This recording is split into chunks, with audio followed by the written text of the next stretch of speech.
বাংলাদেশের মোস্তাফিজকে বাদ দেওয়ার পর থেকে একটা সংখ্যা খুব ভালোভাবে দেখা দিয়েছে। সেটা হইল যে সামনের বিশ্বকাপে বাংলাদেশ যখন ভারতে যাবে বিশ্বকাপ খেলার জন্য, আমি মনে করি এখানে নিরাপত্তাহীনতায় ভুগবে বাংলাদেশের ক্রিকেটাররা। সেই ক্ষেত্রে এই বিষয়টা নিয়ে বাংলাদেশ বিসিবিকে খুব ভালোভাবে গভীরভাবে দেশপ্রেম তা দেখানোর মাধ্যম দিয়ে এই বিষয়টা গভীরভাবে দেখা দরকার।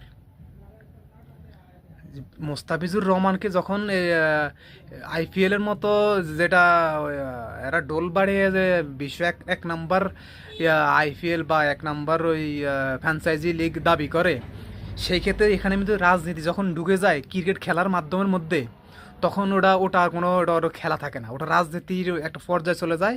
ওই ক্রিকেট হোক, ওই কাবাডি হোক, ওই ফুটবল হোক, ওই দেশটা একটা রাজনৈতিক প্রেক্ষাপট তৈরি করে ফেলে।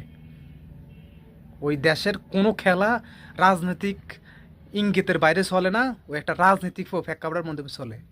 তাই বলবো বাংলাদেশ বিসিবিকে, বাংলাদেশের সরকারকে এই বিষয়ে গভীরভাবে পর্যবেক্ষণ করা, এবং কি ইন্ডিয়ার যে এত গণমাধ্যম আছে বাংলাদেশে এগুলোর বয়কট করা।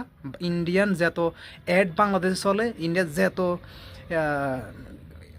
চ্যানেল বাংলাদেশে চলে, এগুলারে বন্ধ করার নির্দেশ দেওয়া হবে, এবং কি বাংলাদেশকে, ইন্ডিয়াকে বয়কটের ডাক দিতে হবে বাংলাদেশের দেশপ্রেমী মানুষদেরকে।